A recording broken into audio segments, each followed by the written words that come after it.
Hey everyone, welcome back. Ready for another deep dive. Today, we're tackling coffee chats. Coffee chats. They're like the hidden superpower of networking. Right. Especially in the US and places like that, they're huge. It doesn't matter if you're job hunting or just, want to meet more people in your field. Coffee chats can be a game changer. Totally. And what's interesting is they're not as formal as, say, a big networking event, but they're not just hanging out either. It's this nice in-between. You get that focused networking vibe, but it's chill, at a coffee shop. So, why are coffee chats so big in English-speaking cultures? Well, a lot of Western cultures are really big on personal initiative. You're expected to go out and build your own network. It's not so much about family connections or formal introductions. You got to take charge of your own career, make those connections yourself. Which brings us to, you know, actually asking someone for a coffee chat can be a little scary, especially if you don't know them well. For sure, there's definitely a bit of an art to it, especially when it comes to that unspoken etiquette. And those rules can be really different depending on the culture. Okay, so let's get into those unspoken rules. What are the things we need to know to make sure these coffee chats go well and make a good impression? Number one, even though you're just meeting for coffee, it's still professional. So all those basic professional manners still apply, like being on time. That's crucial. Totally. First impressions are everything. Okay, so what about clothes? Does it matter what you wear to a coffee chat? That's a good one. It depends. The industry, who you're meeting, all of that plays a part. You want to look presentable, but also like yourself. Right. You don't want to be too dressed up or too casual. I guess it helps to look up the person, see what their company is like before you go. Definitely. And it's not just about clothes. Researching the person's career, their role, even what they're interested in outside of work, that all helps. Shows you're interested, right? Okay. So we've prepped, we show up. What about the conversation itself? How do you make it casual but still get something out of it? That's the balance, right? A So little small talk is fine to break the ice, but you don't want to spend the whole time talking about, like, the weather. You're both there for a reason. you need to steer it towards more, I don't know, meaty topics, their career, their industry, maybe even advice for someone like you. Exactly. So come prepared with a few open-ended questions that you're actually curious about. That shows you've put some thought into it and you want to learn from them. Okay, I like that. Instead of just asking, how did you get into this? Maybe something like, what's the biggest project you've worked on? Or what are the biggest challenges you see in the industry right now? That's the idea. Now, here's a tricky one. Jobs. Is it okay to bring up job opportunities at a coffee chat? Ooh, yeah, that can be awkward. It really depends on the culture. But in a lot of English-speaking countries, being direct is seen as a good thing. I wouldn't start with a job pitch, but you can definitely talk about your career goals. Right. Maybe casually ask about any opportunities. Any tips on how to do that smoothly? Instead of saying, "Are you hiring?" Maybe try something like, "What advice would you give someone trying to get into this field?" That's good. It shows you're interested, but keeps it focused on learning from them. Any other cultural things to watch out for? Reciprocity is big, especially in English-speaking cultures. Networking is a two-way street. It's not just about what they can do for you, but what you can offer them too. I get that. Yeah. But what if you're just starting out and feel like you don't have much to offer someone with tons of experience? It's okay to be upfront about that. You're there to learn. Just acknowledge that and show you're grateful for their time and insights. So be humble, be a good listener, and be appreciative. Makes sense. Yeah. What about after the coffee chat? Do you just say goodbye and that's it? Oh no. Follow-up is crucial, especially in English-speaking cultures where they put a lot of emphasis on writing A thank you note. within 24 hours. Not just good manners, but it helps you keep that connection going. A simple email is all it takes. All right, so we've talked about prepping, having the conversation, and following up. But how do you actually get these coffee chats in the first place? Asking someone, especially someone you barely know, can be intimidating. I hear you. That first step is often the hardest. Let's break it down into two types of contacts. Warm contacts, people you've met, and cold contacts, people you haven't. All right, let's start with warm contacts. How do you approach them for a coffee chat? The key is to make it personal. Remind them how you know each other. Did you have a conversation at an event? Do you know someone in common? So not just, hey, want to grab coffee, but more like, hey, remember we talked at that conference last month? I'd love to hear more about your work on that project. Coffee sometime. Exactly. You're reminding them of that connection and showing that you're genuinely interested in what they do. Makes it less random. Okay, now what about cold contacts? That feels way harder. It is a bit different, but it doesn't have to be scary. Research is key here. Before you send that email or LinkedIn message, really take the time to understand their role, their company, their career path. So it's about showing them that you're not just sending out mass emails, that Yeah. you're genuinely interested in them specifically. What else should we keep in mind when reaching out to a cold contact? Keep it short and sweet. People in the US and a lot of English-speaking countries are all about being direct and respecting time. Get to the point and make it clear why you're reaching out and what you're hoping to get out of the chat. Okay, no rambling then. Any examples of what a good cold outreach message might look like? Sure. Here's one. Dear name, I'm your name, your job title at your company. I've been following your work on project area of expertise, and I'm really impressed with specific thing. I'm trying to learn more about related field and would love to hear about your experience. Would you be open to a quick coffee chat sometime next week? That's great. It's straight to the point and focused. What are some other approaches? Here's another one. Dear name, I came across your profile on LinkedIn and was really interested in your work at company name. I'm your job title, and I'm really passionate about industry area of expertise. I'm actually looking at opportunities in a specific area and would love to hear about your journey and get your advice. Would you be free for a quick coffee chat in the next few weeks? Nice. Very specific. Got any more? One more. Dear name, I hope this email finds you well. I was talking to mutual contact name recently, and they suggested I get in touch with you. I'm your job title at your company, and I'm currently exploring specific area. I know you have a lot of experience in this field, and I'd love to pick your brain. Would you be open to a 30-minute coffee chat sometime soon? I like those. They all sound personal and genuine.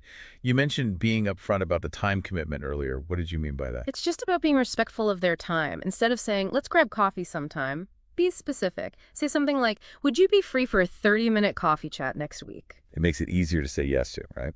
Yeah. So we've talked about how to reach out. What's next? Let's say we get that coffee chat. How do we make sure we're ready to actually have a good conversation? That's when the real work begins. Once you've got that meeting on the calendar, it's time to prep. You need a clear goal, more research on the person and their work, and a few good questions to guide the conversation. Let's start with the goal. Why is that so important? It gives your conversation focus. What are you trying to get out of this chat? Are you looking for career advice? Industry insights? Do you want to learn about a specific company culture? Knowing your goal will help you figure out what questions to ask. So if I'm trying to learn about, say, data science careers, my questions would be about their career path, the skills they developed, the challenges they faced in that field. Exactly. You want your questions to get them to share their experiences and knowledge. You also mentioned doing even more research. Why is that so crucial? The more you know, the better your questions will be. You can get beyond the surface level and talk about things that really interest you. Have they written any articles, given any talks, worked on any projects that you find fascinating? This shows them you're serious and leads to a much more interesting chat. So if I'm meeting someone who's a big name in artificial intelligence, I should read their latest research paper or watch a TED Talk they gave. That's the idea. It shows you've done your homework. Okay, now for the questions. Why are open-ended questions so important? They're the key to getting those juicy, insightful answers. They get people talking, sharing their thoughts and experiences in detail. You get a much deeper understanding of their perspective. Do you have any examples of good open-ended questions to use? Of course. Here are a few, depending on what you want to get out of the chat. Tell me about your career path. How did you end up where you are now? Were there any big moments or decisions that shaped your journey? That one's good for understanding someone's career path. Okay, what about for understanding the industry? What are the biggest trends you see in the industry right now? What are the challenges and opportunities coming up? And if I'm looking for advice, what advice would you give someone with my background who's trying to get into a specific field? Any skills or experiences you'd recommend focusing on? awesome. Those are great. Yeah. But how many questions should we prepare? Is there such a thing as too many questions? You don't want to overwhelm them. Remember, coffee chats are supposed to be short and casual. Aim for 3 or 4 good open-ended questions that match your goal and that you're genuinely curious about. That will give you a good conversation without making it feel like an interview. Good point. Quality over quantity. Okay, so let's talk about wrapping up the conversation. Oh, before we get to that, there's another point about etiquette. In a lot of English-speaking cultures, it's really important to show appreciation and be thankful for someone's time. It's not just about saying thank you at the end, but also during the chat. I see. How do we do that? Be a good listener. Nod, make eye contact, Ask questions to clarify things. That shows you're really engaged and appreciate their insights. You can also say things like, "That's really insightful," or "I never thought about it that way before." So be present and show that you're actually taking in what they're saying. Exactly. Those little things make a difference. Okay, now we can talk about ending the conversation. Okay, so the chat's going well. We've learned a lot. It's time to wrap things up. How do we end it on a good note and leave things open for connecting again in the future? Ending well is just as important as starting well. You want to thank them again and make sure they leave with a good feeling about the conversation. But you also want to open the door for maybe working together or connecting again in the future. How do we do that? One way is to end with questions that invite further engagement, like, "What's the best way to stay in touch?" Or, "Would it be okay if I reached out again if I have more questions?" I like those. They show you're serious about staying connected. Another way is to mention something specific you're excited about in their work and suggest maybe collaborating sometime in the future. You could say, "I'm really interested in following your work on specific project. Maybe we could connect again down the line to talk about collaborating." Oh, I like that. But what if the conversation goes off on a tangent or the person just keeps talking and you can't get a word in? How do we handle those situations? Those can be tricky. If the conversation goes off topic, you can gently steer it back by saying, "This is all really interesting, but I want to be mindful of your time. Could we circle back to original topic?" That's subtle, but it works. What about the talkative person? Just keep being a good listener. Use body language like nodding and eye contact to show Yeah. you're paying attention. When there's a natural pause, you can jump in with a question or a comment. So be assertive without interrupting. Exactly. Okay, let's move on to the last and probably most important step, writing that thank you note. Yes, let's talk about that. We've already said how important it is to send a thank you email within 24 hours. It's not just good manners. It's a strategic way to build on that connection. Right. But it's not just about sending a quick email. A good thank you note does more than just say thanks for your time. It should really show how much you appreciated the conversation and what you learned. Okay, so what makes a good thank you note? It should be personalized, show gratitude, and hint at wanting to stay connected. Let's break those down, starting with personalization. How do we make the thank you note less generic and more about them? Show them you were listening and that what they said meant something to you. Use their name, mention something specific you talked about, and relate it back to your goals. So instead of thank you for meeting with me, maybe something like, thank you so much for talking with me today. I especially appreciated your insights on specific topic and your advice on specific challenge goal. Hearing your perspective on topic was really helpful. Yes, you're not just thanking them, you're reminding them of the value they gave you. Okay, what about expressing gratitude? Is there a right way to do that? Just be sincere, keep it simple and genuine. "Thank you so much for meeting with me yesterday. I really appreciate you taking the time to share your thoughts on topic." That kind of thing. Short and sweet. Got it. Oh. Now, the last part, showing interest in staying connected. How do we do that without sounding pushy or desperate? Go back to those open-ended questions you used at the end of the conversation. You could say, "I'm definitely going to follow up on your suggestion about specific action resource, and I'll let you know how it goes." Or, "I'd love to stay in touch and hear more about how your work on specific project is going." Those are great. It's like keeping the conversation going even after the coffee chat is over. Exactly. And remember, the key is to be consistent. Make it a habit to follow up after every coffee chat, and you'll see how much it can help your network grow over time. Okay, so we've covered why coffee chats are important, how to have a good conversation, and how to follow up. We've even talked about the cultural aspects. That's a lot to take in. It is. But don't stress. It's a learning process. Just be yourself, be open to new experiences, and you'll be fine. I like that. So before we move on, What's really cool about all of this is that even the most casual conversations can have a big impact on our careers. It's not always about getting a specific job or meeting the perfect contact right away. Sometimes it's about planting those seeds, and then seeing what happens over time. that's a great point. Those little interactions, they can really add up in the long run. So it's not just about the immediate payoff, right? Yeah, exactly. It's about playing the long game with networking. I mean, think about it. Who's someone you've been wanting to connect with professionally, someone who inspires you or who's doing really cool work? Ooh, that's a good question. It's so easy to get caught up in all the details, how to write the perfect email or how to start a conversation, that we forget to think about the people who we actually want to connect with. Right, and sometimes we get in our own way with all these mental barriers like fear of rejection or feeling like we're not good enough to reach out to someone who's really successful. Yeah, that imposter syndrome can be a real killer. You start thinking, why would this person even want to talk to me? And that's where it's so important to remember that everyone starts somewhere. Even the most successful people had to build their networks from scratch. They had to make those first connections and deal with those same anxieties. They weren't born experts. They had to learn and grow and network just like the rest of us. Exactly. So when you see someone who's achieved a lot, try to see them as a fellow professional who's been on a journey, just like you, someone who might have some valuable insights to share. I love that perspective. Mhm. It's about shifting our mindset from, they're so far ahead of me, to, they've been where I am and they might have some advice that could help me. And that's one of the great things about coffee chats. They create this space where you can connect with people from all different backgrounds and industries. It's a chance to learn from their stories, get inspired, and see the bigger picture of the professional world. So what's the takeaway for our listener? The person who might be hesitant to reach out to someone they admire or who works at their dream company. It's time to stop doubting yourself and just go for it. Whether it's writing that email, sending a connection request on LinkedIn, or even just striking up a conversation at an event, taking that first step is key. And even if it doesn't lead to a job offer or a mentorship right away, every connection you make adds something to your professional network. It's about building those relationships organically and seeing where they lead. Right. It's a marathon, not a sprint.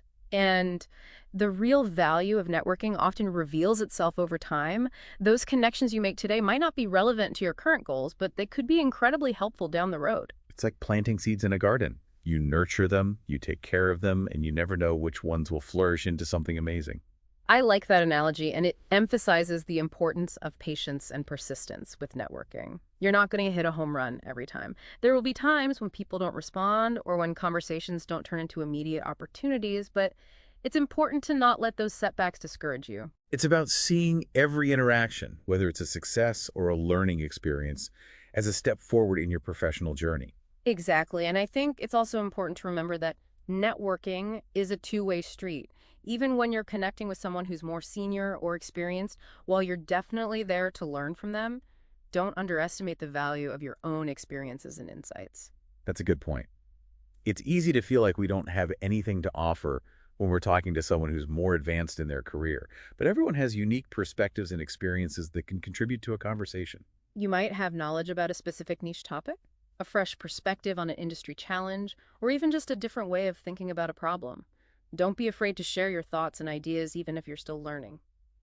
It's about seeing networking as a collaboration where everyone has something to offer and something to gain. Exactly. It's about building those genuine connections where everyone feels valued and respected. And those are the connections that tend to be the most beneficial in the long run. So let's talk about some of the practical aspects of networking. We've talked about coffee chats, but what are some other ways to build and nurture professional relationships? There are so many options these days, both online and offline. Attending industry events, joining professional organizations, and connecting with people in online communities are all great ways to expand your network. Yeah, and with social media platforms like LinkedIn, it's easier than ever to connect with people all over the world, but it can be a little overwhelming with so many choices. How do you even begin? So many options. How do you even begin? One thing to remember about online networking is that it's still about building genuine connections. Don't just send out generic connection requests or spam people with irrelevant messages. Take the time to personalize your outreach, just like you would with an email or a face-to-face conversation. So instead of just hitting connect on LinkedIn, we should take a minute to write a personal note, introducing ourselves and explaining why we want to connect. Right? Even a short personalized message can make a big difference in how your request is received. And don't underestimate the power of online communities participating in LinkedIn groups. Twitter chats or even online forums can be a great way to share your insights, connect with other professionals, and stay informed about what's happening in your industry. It's about actively participating in those online spaces, not just lurking in the background. And don't be afraid to share your own content, whether it's a blog post, an article you've written, or even just a thoughtful comment on someone else's post. Sharing your expertise and engaging in meaningful discussions can help you establish yourself as a thought leader and attract like-minded people. It's about creating an online presence and using it to connect with others, share your knowledge, and build your professional reputation. But don't let online networking completely replace those face-to-face interactions, meeting in person, whether it's for a coffee chat, an industry event, or even just a casual lunch with a colleague can be so valuable in deepening relationships and building trust. I agree. There's something about that in-person connection that creates a different level of rapport. Yeah. It's about finding that balance between using online platforms for convenience and making time for those face-to-face interactions that really strengthen relationships. Exactly. It's about using both online and offline strategies to create a well-rounded approach to networking that aligns with your goals and your personality. Speaking of goals, we've talked a lot about the importance of having a clear goal in mind when networking. But what if you're not actively looking for a new job or a specific opportunity? Is there still value in networking? Absolutely. Networking isn't just about job hunting or climbing the career ladder. It's about building relationships, expanding your knowledge, and creating a supportive community of professionals who can challenge and inspire you. It's about investing in your professional growth, even if you're happy in your current role. It's about being curious, staying connected, and being open to new possibilities that you might not have even thought of before. And sometimes those casual conversations or chance encounters lead to the most unexpected opportunities. Yeah. It's about embracing the element of surprise in networking and knowing that the connections you make today could open doors to exciting new adventures tomorrow. I love that, and it takes the pressure off. It allows you to approach networking with a sense of curiosity and playfulness. But before we wrap up this part of our deep dive, I'm thinking Sometimes it's about being a good listener, being genuinely interested in other people, and building those connections in an authentic way. sometimes it's about being a good listener, really taking the time to understand what the other person is saying and focusing on building real, authentic connections. Right. It's not about just collecting business cards or having thousands of LinkedIn connections. It's about having those deeper relationships, staying in touch, and supporting each other's goals and successes. It's like taking care of a garden. You plant those seeds, you water them, you make sure they get enough sunlight, and then you patiently wait for them to grow. That's a perfect analogy. And just like a garden thrives on diversity, a strong professional network benefits from having people with different perspectives, different experiences, different backgrounds. Exactly. So don't be afraid to branch out. Step outside of your usual circle and connect with people who work in different fields or have different skill sets. Because you never know where you'll find inspiration or what kind of opportunities might come up when you connect with people who are different from you. Right. And I think that's what makes networking so exciting. It's all about pushing yourself beyond your comfort zone, opening yourself up to new experiences, and embracing the unknown. It's about questioning your assumptions, learning new things, and being open to possibilities that you might not have even considered before. And that's where the real magic of networking happens. It's not just about advancing your own career, it's about being part of a community of professionals who support each other and learn from each other. It's about creating a network where everyone feels comfortable sharing their ideas, asking for help, and celebrating each other's wins. That's such a great point. And that sense of community is even more important today. With everything changing so quickly and the world becoming more and more complex, we need to support each other, share our insights, and help each other navigate through all of it. We definitely can't do it alone. That's why having a strong network is so crucial. It's like having a group of people. You can trust people who can offer advice and support and see things from a different angle. And it's about being that source of support for others, too. Networking is all about giving and receiving. Be generous with your time, your knowledge, your connections. Offer help whenever you can. It's about paying it forward Hmm. and remembering that the more we help others, the more we'll receive in return. But let's be honest, building a solid network takes time and effort. It doesn't happen overnight. It requires dedication, patience, and a genuine desire to connect with people. Absolutely. And it's not a one-time thing, it's an ongoing process. Just like any relationship, professional relationships need to be nurtured. Stay in touch with your connections, check in with them regularly, and see if there are ways you can add value to their lives. It's the little things that count. Yeah. Those follow-up emails, those invitations to grab coffee or lunch, those are the things that strengthen those connections and turn them into long-lasting relationships. You got it. And don't hesitate to reach out to your network when you need help or advice. Remember, the people in your network are there to support you. They want to see you do well. So don't be afraid to ask for help when you need it. It's important to remember that asking for help isn't a weakness. It's actually a sign of strength. It shows that you're willing to be vulnerable and that you recognize that you don't have all the answers. And that's another reason why having a diverse network is so beneficial. When you have connections from different backgrounds, different industries, different walks of life, you're exposed to a wider range of perspectives and ideas. It's like having a whole team of advisors who can offer different solutions, different approaches, different ways of thinking about a problem. Right. And that can be incredibly valuable when you're trying to tackle those tricky challenges that we all face in our careers. Mhm. So as we wrap up this deep dive into the world of coffee chats and professional networking, what are some key takeaways for our listeners? Some things to remember as they go out and start building their own networks. One of the most important things is to be genuine. Mhm. Networking shouldn't feel forced or inauthentic. Be yourself, be curious, and approach every interaction with an open mind. And remember that everyone has something valuable to bring to the table, regardless of their job title, their level of experience, or their position in the company. It's about creating a network where everyone feels respected and appreciated. Exactly. And don't be afraid to ask for help. The people in your network want to support you. They want to see you succeed. Reach out, ask for advice, or just a listening ear when you need it. It's all about taking that first step, being persistent, and embracing the unpredictable nature of networking. You never know what amazing opportunities might come your way. That's so true. Well, I think that's a great place to wrap things up. So to our listeners, keep exploring, keep connecting, and keep growing. And most importantly, remember that you got this. We'll see you next time for another deep dive.